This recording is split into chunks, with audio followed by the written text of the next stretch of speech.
주님이 함께 하시니 감사하며 삽시다라는 제목으로 하나님 말씀 증거하겠습니다. 오늘은 추수감사주일입니다. 추수감사주일은 1년의 삶을 돌아보며 하나님 앞에 감사하는 시간입니다. 우리가 찬양하기를 넓은 들에 익은 곡식 이렇게 찬양하는데, 사실은 이 찬양은 농사를 주업으로 하는 사람들에게 딱 맞는 찬양이죠.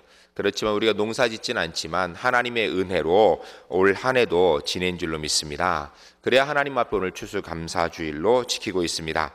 지난 1년의 삶을 돌아보면 감사로 결산할 수 있는 것들이 많이 있을 것입니다. 1년의 삶을 돌아볼 때 우리의 삶 속에 물론 어려움도 있고 문제도 많이 있었습니다. 여러분의 삶 가운데 어려움과 문제가 많았습니까? 아니면 행복하고 좋은 일이 많았습니까? 여러분 기억되기를 행복하고 좋은 일만 많았다라고 기억되었으면 좋겠습니다. 아마 하나하나 기억하여 따진다라면, 그래 숫자를 보고 이렇게 비교해 본다면 어쩌면 문제가 훨씬 더 많았을 것입니다. 우리 뜻대로 안 되어지고 어려운 일들이 더 많았을 것입니다. 그런데 참으로 감사하게도 하나님께 주신 은혜 가운데 한 가지는, 사람은 시간이 지나가게 되면 고난도 어려움도 아름다운 추억으로 기억할 수 있게 된다라는 것입니다. 그러나 우리가 엄밀히 따져서 이야기할 때 우리의 인생에 문제없는 인생은 없습니다. 오늘 본문 가만히 살펴보면 심지어 예수님과 함께 있는 사람들에게도 문제가 있었다라고 기록하고 있습니다.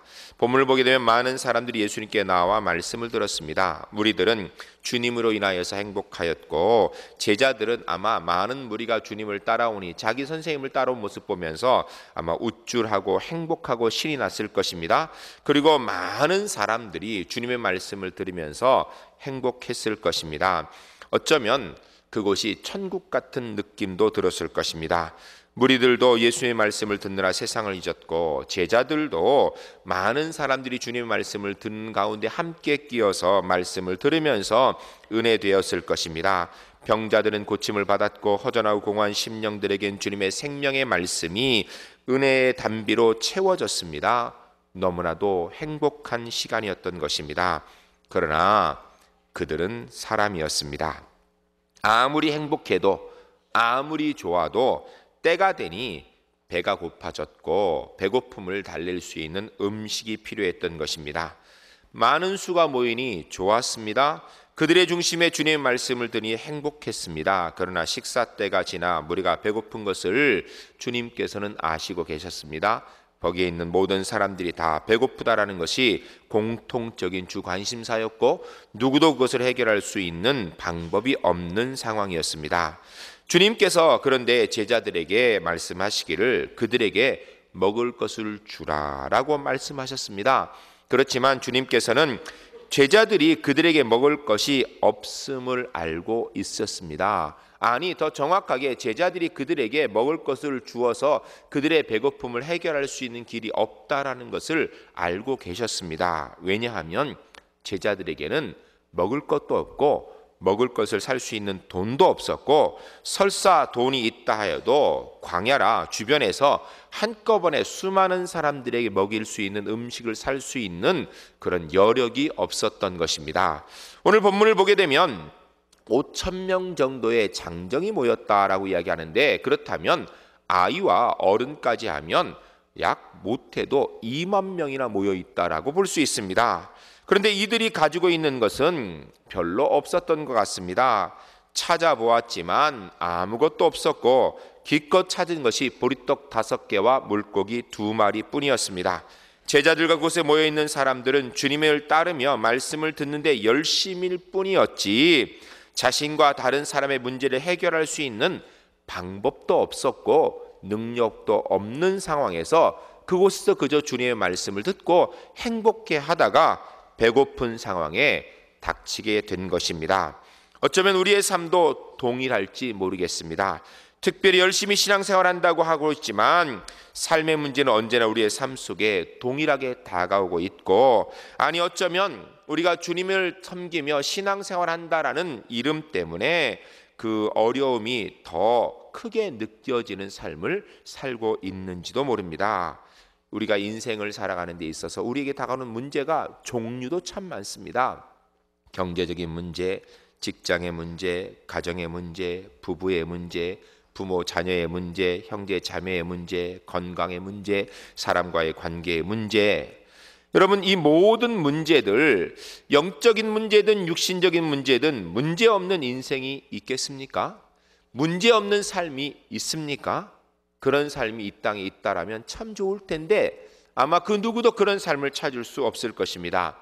한 젊은이가 인생의 고민이 너무나 컸습니다. 학업의 고민, 건강의 고민, 삶의 무게, 미래에 대한 불확실성, 이런 것으로 인해서 고민하다가 그래도 인생을 많이 살은 인생의 선배 중에 현자를 찾아가 물었습니다. 내게 고민이 너무 많아서 어떻게 하면 이 고민을 해결할 수 있을까? 혹 고민 없는 곳이 있다면 나도 좀 그런 곳에 가서 살면 좋지 않겠는가라고 상담을 하였습니다. 그 이야기를 가만히 듣고 있던 현자가 이야기하기를 그런 곳이 한 곳이 있는데 한번 가보겠느냐고. 그래서 그곳이 어디냐고, 나도 거기에 살고 싶다라고. 그러니까 이 젊은이를 데리고 밖으로 나와 마당을 빠져나가 뒷산으로 넘어갔습니다. 그리고 마을 공동묘지에 도착하였습니다. 그리고 하는 얘기가 여기에 있는 사람은 고민이 하나도 없다고. 무슨 이야기입니까? 살아있는 동안에 인생의 고민은 살아있다라는 증거라는 것입니다. 고민 없는 사람이 하나도 없다라는 것입니다.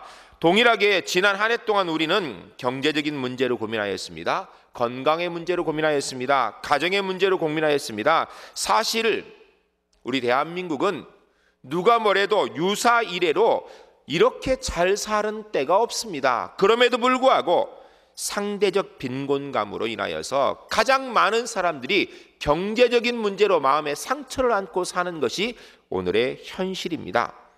자연재해 문제, 과학이 발달하였다 하지만 사실은 자연재해 문제에 대해서는 손끝 하나 대지 못하고 조금 준비하여서 애쓴 것 같지만 수많은 사상자를 내고 있는 것이 현실입니다.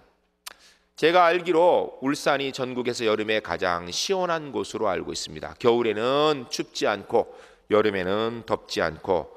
그런데 이 고정관념이 지난 여름에는 완전히 깨어져 버렸습니다. 전국에서 가장 더운 도시가 울산이었습니다. 영상 40도를 넘어서는 정말 불볕더위 가운데에서 원래 더웠으면 냉방장치가 더 많았을 텐데 덜 더워가지고 냉방장치도 없어서 얼마나 고생하셨습니까? 그렇지만 그 무더위도 결국은 지나갔습니다. 세계 곳곳에 홍수, 쓰나미, 폭염, 지진 이런 것으로 인하여서 사람들이 생명의 위협을 느끼고 힘들고 어려운 삶을 살고 있는 것, 우리가 TV만 틀면 뉴스로 인하여서 거의 매일 듣고 있는 것이 오늘의 세계의 현실입니다. 이런 일들이, 이런 고민거리들이 불신자에게만 일어나는 것이 아니다라는 것입니다. 믿는 우리 속에서도 있다라는 것입니다. 특별히 열심히 신앙생활하는 사람들과 주님과 동행하는 사람들에게도 이런 일이 비켜가지 않고 그대로 있더라는 것입니다. 직장을 잃은 믿음의 사람, 건강을 잃은 믿음의 사람, 가까운 친척과 가족을 먼저 떠내보내고 슬픔에 쌓여있는 사람들, 믿었던 사람으로 인해서 배반당하여 마음 아픈 사람들, 정말 인생을 살아가면서 실망되는 일들이 많이 있어서 또 그로 인하여서 좌절하고 낭망하는 사람들도 많이 있습니다. 오늘 본문을 살펴보게 되면 주님을 따른다고 따랐는데 이들에게 있어서 문제가 앞으로 닥쳐온 것입니다. 여러분, 우리가 이 땅의 삶을 살아가면서 주님을 따른다고 따랐는데 남아있는 것이 은혜도 많이 있었지만 삶의 문제도 있는 것을 우리가 부인할 수는 없습니다. 가정의 문제, 일터의 문제, 삶의 문제, 물질의 문제, 심령의 문제, 살아있는 사람들, 이 모든 고민거리들을 가지고 있습니다. 이곳에 우리 그리스도인도 결코 예외는 아니었던 것입니다. 그런데 오늘 본문을 가만히 살펴보게 되면 모든 그리스도인에게 소망을 주는 은혜가 들어 있습니다. 주님께서 이 무리들에게 먹을 것이 없어서 굶주린 것을 보시고 제자들에게 너희가 먹을 것을 주라 라고 말씀하십니다. 이때 본문을 보면 주님께서는 제자들이 그것을 해결할 수 있는 능력이 없다라는 걸 이미 알고 계셨습니다. 아니, 제자들이 그 문제를 해결할 거라고 주님께서는 기대하신 것이 아닙니다. 본문 6절 말씀 보면 주님께서는 이미 그 해답을 알고 계셨습니다. 주님께서 그 답을 알고 계셨지만 제자들과 거기 모인 사람들에게 작은 헌신을 요구하고 계신 것을 볼 수 있습니다. 주님께서는 첫 번째로 제자들이 문제를 앞에 놓고 그들이 할 수 있는 일에 최선을 다하라는 것입니다. 사랑하는 성도 여러분, 그리스도인은 언제나 최선을 다하는 사람입니다. 최악의 순간에도 좌절하고 낙망하는 사람이 아니라 최선을 다하는 사람입니다. 왜요? 하나님이 계시지 않습니까? 우리 하나님의 자녀 아닙니까? 그리스도인은 할 수 있는 일은 기도하면서 최선을 다하고 할 수 없는 일은 기도하고 하나님께 맡기는 사람인 것입니다. 두 번째로 주님께서는 제자들에게 헌신을 요구하신 것입니다. 그런데 이 헌신이 어마어마하게 큰 헌신이 아니라 주님을 믿고 따르고 순종하라는 것이었습니다. 주님께서는 똑똑한 인간적인 머리를 요구하신 것이 아니라 순종의 헌신을 요구하신 것입니다. 본문을 보게 되면 주님께서 이들에게 먹을 것을 주라 할 때 7절 말씀에 빌립이라는 똑똑한 제자가 그 좋은 머리로 얼핏 계산해 보니까 200데나리온의 떡으로도 부족하겠다라는 것을 알고 주님 200데나리온의 떡을 가지고도 부족하겠습니다 라고 얘기합니다. 정확하게 얘기하면 200데나리온이라는 돈을 가지고 떡을 사서 나누어 주어도 조금씩 주어도 부족하겠다라는 것입니다. 왜냐하면 너무나 많은 사람들이 그곳에 있기 때문입니다. 한 데나리온은 장정 한 명이 하루 일해서 벗는 품삯입니다. 결국은 200데나리온인 것은 한 사람이 1년 번 품삯이에요. 지금 우리로 얘기하면 울산 기준으로 해서 수천만 원 되는 돈입니다. 그것을 가지고도 부족할 것이랍니다. 아니, 그 돈이 있어도 갑자기 주변에서 어떻게 그 많은 먹을 것을 만들 수 있겠습니까? 한마디로 주님 말도 안 되는 이야기입니다 라고 얘기하는 것입니다. 이에 반하여서 8절과 9절에 보면 시몬 베드로의 형제 안드레가 한 아이가 내오는 보리떡 5개와 물고기 2마리를 가지고 주님께 나왔습니다. 만일 이 아이가 보리떡 5개와 물고기 2마리를 빌립에게 가져왔다면 아마 빌립이 그럴 것입니다. 야, 이거 누구 코에 붙이냐? 너나 먹고 너나 먹어라. 이거 가지고 뭘 하는 거냐? 너 지금 장난하는 거냐라고 이렇게 이야기했을 것입니다. 왜요? 200데나리온의 값을 치르고 살 수 있는 떡도 그저 여기 있는 사람들에게 조그마한 것 하나 나눠주기도 어려운데 보리떡 5개, 물고기 2마리 너무나 하찮아 보이고 무가치해 보였기 때문입니다. 혹자들은 보리떡 5개 하니까 뭐 이렇게 큰 보리빵, 그리고 물고기 2마리 하니까 이만큼 큰 물고기. 여러분, 그런데 아이가 가져온 것이 그럴 리가 있겠습니까? 보리떡 5개 아마 요만한 5개, 물고기 일반적으로 큰 것은 다 팔고 팔 수 없는 작은 물고기 5개. 한마디로 얘기하면 이 아이가 자기 허기 면할 정도의 그것 정도 가지고 온 것입니다. 그것 보고 이걸로 무엇이 되겠다고 생각하는 사람은 아무도 없을 것입니다. 그런데 여기서 우리는 또 이 작은 아이의 헌신을 주목해 보아야 합니다. 자기 혼자 먹어도 넉넉지 않을 것 같은 그것, 이건 내가 내어놓아 봐야 무엇 하겠느냐라고 망설였다라면 오병이어의 기적은, 하나님의 역사는 없었을 것입니다. 그러나 이 아이는 이런 모든 편견, 인간의 한계를 뛰어넘어 주님 앞에 자기 가진 것을 내어놓았습니다. 순종하였다라는 것입니다. 이 점이 중요한 것입니다. 내가 얼마나 가졌는가가 아니라 내가 주님께 순종하여 드리고자 하는 마음을 가지고 드렸는가, 이게 중요한 것입니다. 어떤 이는 자신이 하는 것이 너무나 작아서 창피하다고 합니다. 그러나 주님의 손에 들리면 아무리 작은 헌신이라도 하나님의 놀라운 은혜의 역사에 사용될 줄로 믿습니다. 하나님께서는 크고 놀라운 것을 가져야 하나님 역사를 이루는 것이 아니라 누구든지 작은 것 하나 순종하면 그 작은 순종으로 하나님의 역사를 이루신다라는 것입니다. 세 번째로 주님께서는 주님의 명령에 따라서 자신들이 할 수 있는 일을 한 후에 주님의 도움을 온전히 기대하며 주의 말씀에 순종하기를 원하십니다. 주님의 역사에 순종하는 것이 하나님께서 우리를 통해 일하게 하시는 최고의 방법입니다. 우리는 때때로 내가 능력이 있어야 되고, 내가 무언가 충분히 준비하고, 내가 다른 사람보다 뛰어나야 하나님의 역사를 이루는 줄로 생각하고 착각하고 있습니다. 여러분, 하나님은 전능하신 분입니다.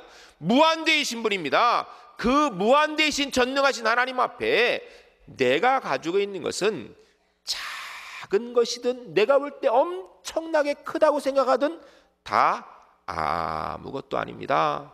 중요한 것은 그것 가지고 주님께 순종하고 주의 도우심의 은혜를 기대하고 있는가?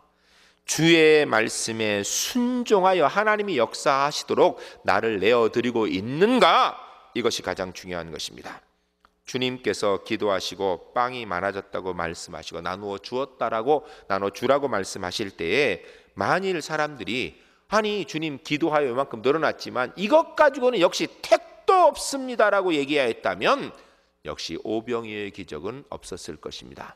한마디로 이야기하면 문제가 있는 곳에 그 문제를 해결하시는 분은 하나님이신데 우리에게 주님께서 요구하시는 것은 순종하라는 것입니다. 내 손에 들려진 것이 무엇인지 그것 가지고 순종하라는 것입니다. 그러면 하나님께서 일하시겠다라고 말씀하시는 것입니다.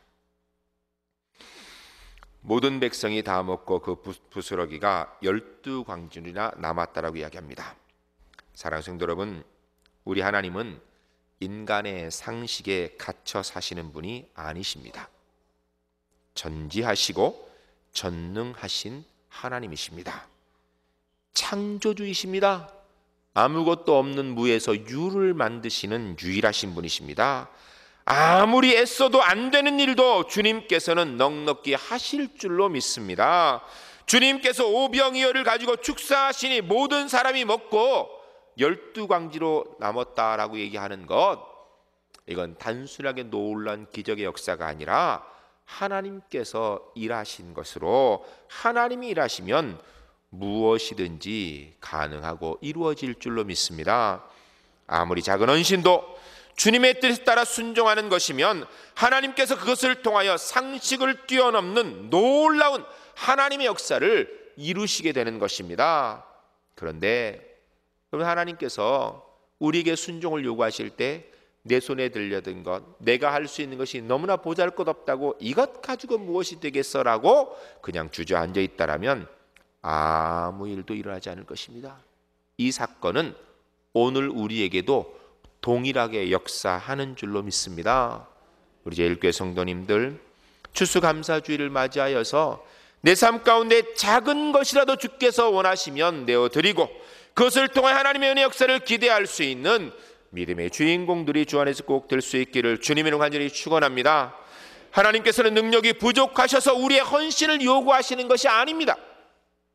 하나님께서는 우리의 헌신을 통하여 하나님의 역사에 우리를 동참시켜 주시 감격을 주시기 위하여서 우리에게 헌신을 요구하시는 것입니다. 하나님께서는 돌로 떡을 만드시는 분이십니다. 무에서 떡도 만드실 수 있는 분이십니다.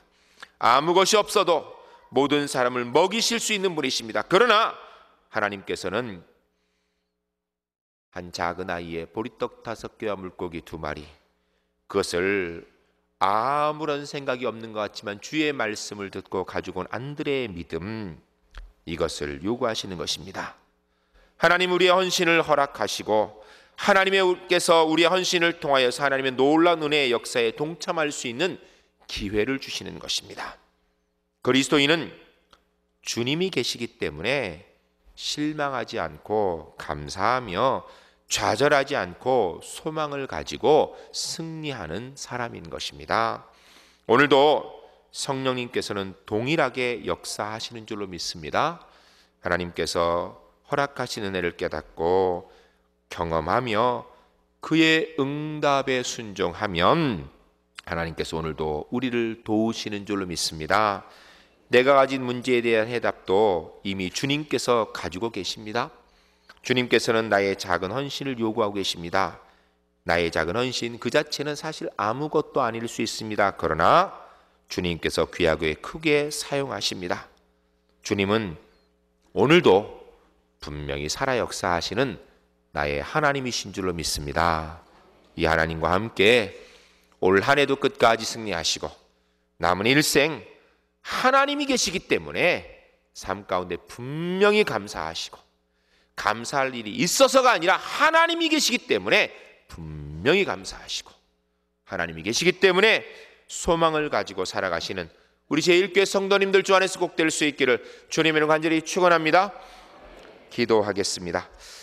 거룩하신 아버지 하나님, 하나님의 귀한 백성들 추수감사절을 통하여 지난 1년을 돌아볼 때에 우리에게 많은 문제가 있었습니다. 그러나 하나님이 계시기 때문에 오늘 우리가 이 자리까지 온 줄로 믿습니다. 아니, 하나님의 은혜 역사에 우리가 작은 것 순종하였더니 하나님께서 놀라운 은혜의 역사를 이루셔서 오늘 우리가 이 자리까지 왔습니다. 오늘 주신 말씀 기억하고 남은 일생 주님 앞에 내 작은 믿음 드리고 정성 드리고 주의 말씀에 순종함으로 오늘도 살아 역사하시는 하나님의 은혜의 역사에 함께 동참하는 우리 제1교회 성도님들 주 안에서 모두 다 될 수 있도록 주님 함께하여 주시옵소서. 거룩하신 예수 그리스도의 이름으로 간절히 축복하며 기도하옵나이다. 아멘.